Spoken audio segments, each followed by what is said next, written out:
जय मां मसाणी। आप सभी साधक मित्रों का मेरे चैनल में हार्दिक स्वागत है। साधक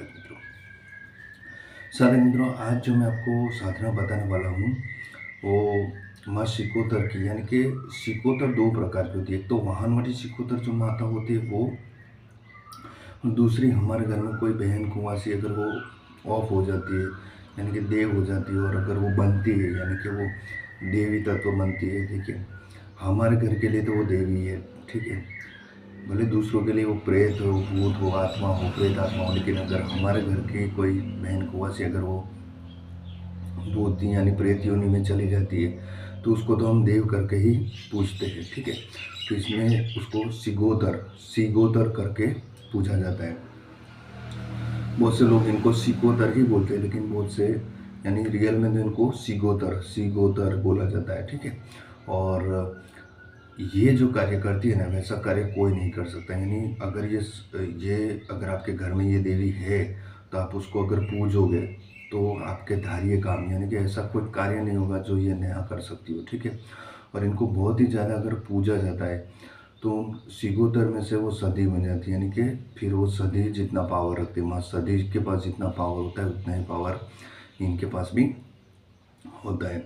अब ऐसी देवियों को सिद्ध करने के लिए, ऐसी आपके घर के अंदर कोई सिगोतर है तो उसको जागरूक करने के लिए आपको क्या करना चाहिए। अगर आपको पता है कि वो देवी है, अगर आपको सपने में एक बार नहीं, दो बार, तीन बार आपके सपने में वो शक्ति आई है और उसने बोला है कि मुझे बिठाओ या मेरी पूजा करो, तो सबसे पहले आपको क्या करना है, इनके पास से फरमान लेना है, इनके नाम की अगरबत्ती करनी है।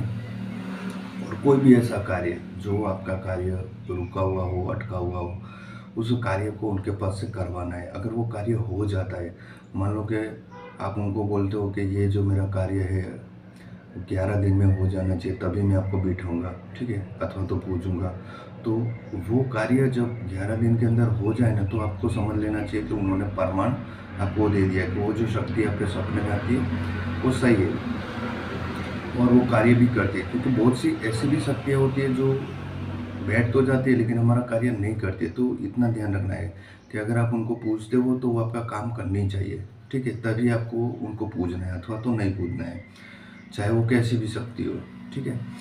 और इसका जो मंत्र है ना, वो मंत्र भी मैं आपको बताऊंगा। दूसरी चीज़ कि जो सिगोतर होता है, अथवा तो जो पितृ होते हैं, अथवा तो कोई पूर्वज होता है, जो देव होते हैं, तो उनका जो निवास स्थान होता है ना, पितरों का निवास स्थान हमेशा जल में माना जाता है। यानी कि पनियारे के पास आप इनकी दीवा अगरबत्ती करके इनको आप प्रसन्न रख सकते हो।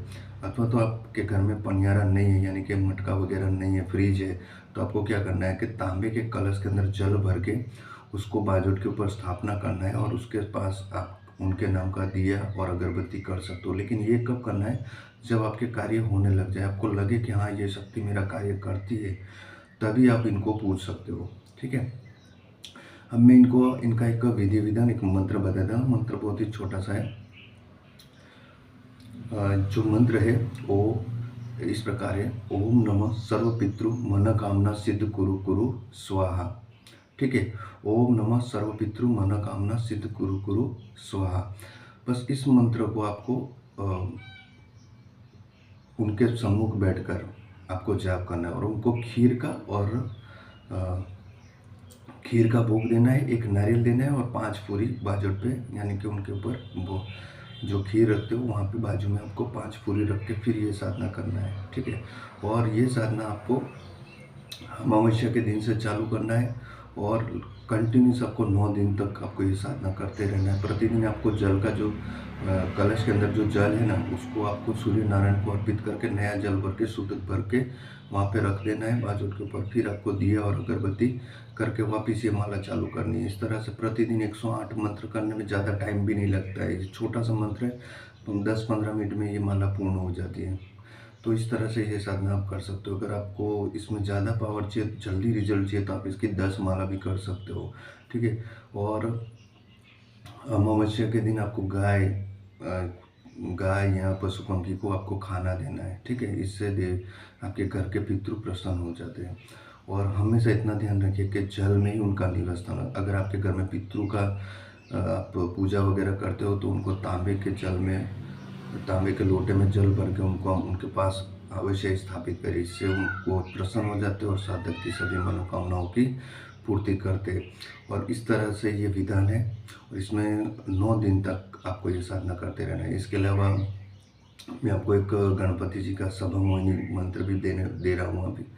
उस मंत्र को आपको चौथ यानी कि शुक्ल पक्ष की, जब शुक्ल पक्ष होता है यानी अजवाड़ा पक्ष होता है ना, उसके चौथ के दिन यानी जो चतुर्थी तिथि होती है ना, उस दिन आपको ये क्रिया चालू करनी है और लगातार 3 दिन तक ये साधना चालू करनी है। पहले दिन आपको चतुर्थी होती है, लेकिन उस दिन चंद्रदेव के दर्शन नहीं करने, मोतीचूर के लड्डू का भोग लगाना है गणपति दादा को। और जो मैं मंत्र बताऊंगा उस मंत्र को आपको 108 बार पढ़ना है। इस तरह से 3 दिन तक ये क्रिया करनी है। फिर इससे अभिमंत्रित किया हुआ सिंदूर से तिलक 21 बार अभिमंत्रित करके सिंदूर से तिलक करोगे तो जिसके भी पास जाओगे वो सब मोहित हो जाएंगे।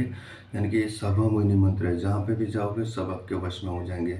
ठीक है, सब आपके दास भी बन जाएंगे। लेकिन इसका अनुचित प्रयोग नहीं करना है, किसी के ऊपर गलत कार्य के हेतु से ऐसे प्रयोग नहीं करने चाहिए। दूसरी चीज़ के इससे अभिमंत्रित की हुई चीज़ आप किसी को खिलाओगे तो भी वो मोहित हो जाएगा। तो दोनों मंत्र मैं आपको डिस्क्रिप्शन बॉक्स में लिख के दे दूंगा। साथ ही साथ मैंने इसकी विधि भी बता दी है। जो सभा मोहिनी मंत्र है उसकी विधि 3 दिन की है और जो सिकोतर की विधि है वो यानी पितरों की जो विधि है, पितरों में सब आते हैं। ऐसा नहीं कि पितृ यानी पूर्वज होते, पितरों में आपके जो आपकी मम्मी है, आपके दादा दादी कोई भी हो, वो पितरों में ही आते हैं। ठीक है, तो जो ये सिकोतर हो या कोई पूर्वज हो, अगर आप उनको सिद्ध करना चाहते हो, उनको जागरूक करना चाहते हो, उनको प्रसन्न करना चाहते हो, तो फिर मैंने बताया इस प्रकार से आपको ये विधि करोगे तो अवश्य आपके पितृ प्रसन्न हो जाएंगे और आपके सर्व मनोकामनाओं की पूर्ति भी करेंगे। कभी कभी इनकी सवारी भी साधक के इस साधना के द्वारा ला सकता है अपने शरीर में, लेकिन ये साधना एकांत में ही करनी है। ठीक है, एकांत कमरे में